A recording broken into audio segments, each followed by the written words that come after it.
For the followers of this channel, you already know about Marvin Gaye's relationship with his first wife, Anna Gordy Gaye. You know because you saw it in our video titled, "Why Did Marvin Gaye Have Sex with His 15-Year-Old Niece?" For those of you who haven't seen it, go check out that video, then come back and watch this one. In Gaye's first marriage, his wife was 17 years older than him. While at first Marvin said the age difference wasn't a problem, eventually he got tired of feeling his wife always had the upper hand on him, primarily because she was so much older. Perhaps that influenced his decision with who he decided to get with after he separated from his wife. Gaye hooked up with Janice Hunter, who was, wait for it, 17 years younger than him. Was that a coincidence, or did he purposely seek out someone that he could treat the same way his ex-wife had treated him? That could be. Now let's find out about Marvin Gaye and his teenage side chick, side piece, and how that situation came to be. As we highlighted earlier, Marvin was 17 years younger than his first wife. When they got together, Marvin was very inexperienced with women, and Anna served as his teacher. At that point, he'd never even had a steady girlfriend before. As Gaye became more well known though, he noticed the effect he had on women during his performances. Accordingly, he began to feel himself, and he started to want to experience the things he thought he'd missed out on when it came to women. During their marriage, both he and Anna would cheat on each other. Eventually, they separated, and they would maintain that status for years. After a long drawn-out battle, they finally officially divorced in 1977. During his separation, Marvin lived in Los Angeles.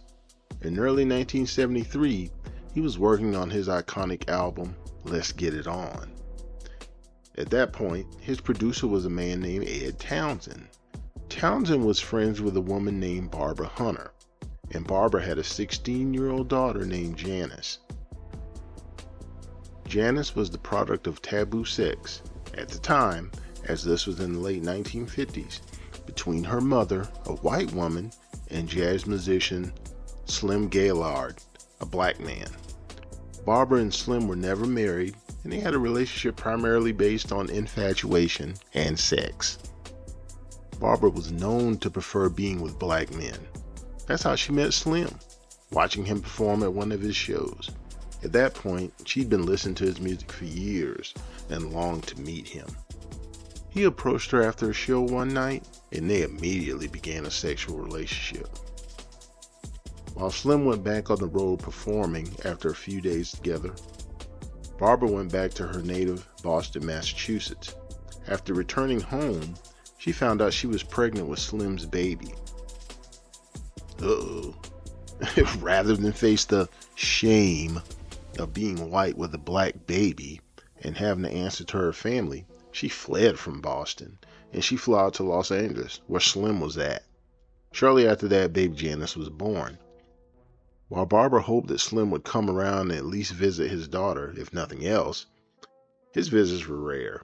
He'd see Janice from time to time, but he had very little to do with raising her and very little interest in doing so. Neither Slim nor Barbara were really interested in being parents to Janice. Slim was rumored to have at least 15 children at one point, and he was married when he and Barbara hooked up. While Barbara was more involved in raising Janice than Slim was, she wasn't a full-time parent either. As a matter of fact, until she was 14, Janice lived in a foster home.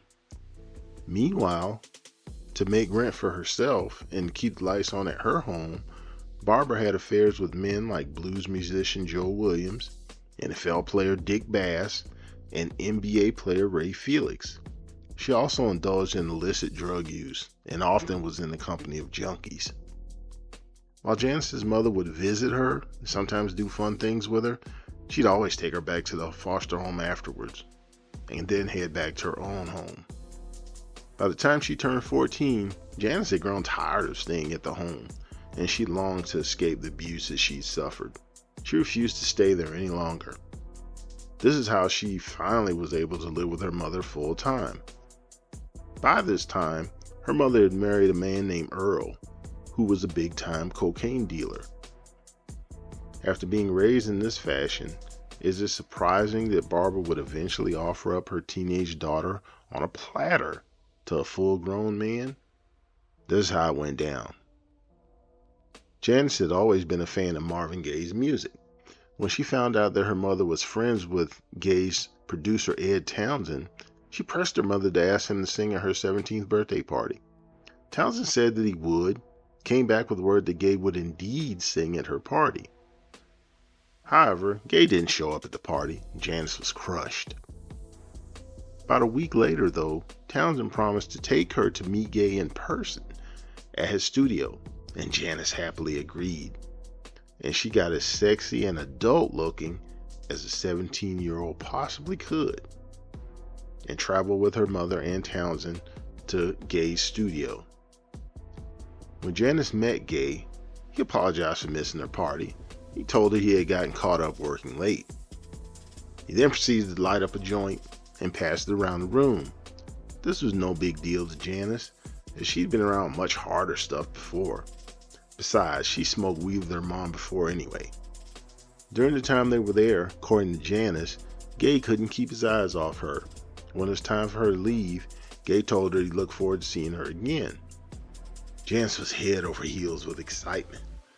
Now, just to keep the proper context, at the time Gaye had a son that was only 10 years younger than this little girl that was infatuated with him. And of course, he was still married to Anna. The next morning, Gaye had Townsend call Janice's home. Townsend told Barbara that Gaye wanted to see Janice again that evening. He also said that Gaye wanted to see her alone, without her mom chaperoning.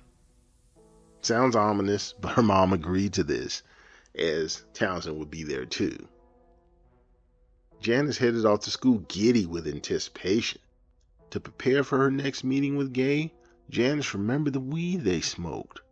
At lunchtime, she bought what the guy that sold it to her promised was primo weed. She thought that if she showed up at the studio with her own dope, she looked like a sophisticated woman. However, when she got to the studio and they lit it up, that weed smelled awful. Despite everybody in the studio saying it was bad weed, Marvin insisted that even though it smelled a little funky, the weed itself was pretty mellow. This endeared him to Janice even more. She believed that he was sparing her feelings, which in her mind showed that he was a very sensitive person. Later on in the evening, Marvin's sensitivity would show up again. Sensitive to the fact that she had to wake up to go to high school in the morning, he offered to drive Janice home. As he dropped her off, he once again told her he wanted to see her again. After this meeting, he didn't call Janice for several days. Oh man, she was distraught. She begged her mother to contact Townsend, found out why Marvin wasn't calling. Her mother found out that Marvin was struggling with how young Janice was. In fact, Janice was on his mind so much that Marvin felt compelled to go to the desert to get away from everything. While he was there, he took some mushrooms with him. He'd take those, he'd trip on them, and he'd read this book that was titled A Separate Reality, written by Carlos Castaneda. Undeterred and refusing to be pushed to the side, Janice insisted that Marvin had already known how old she was when she first met him. After about another day or so, Marvin decided he wanted to see Janice again. This time would be different though.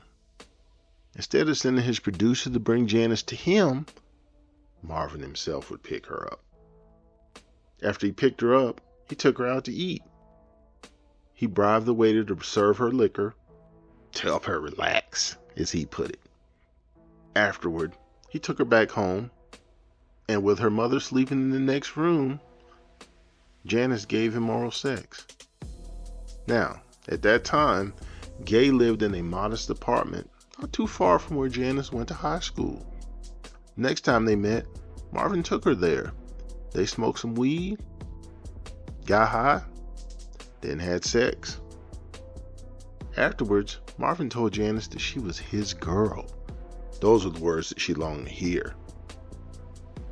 After this, they were together as much as possible.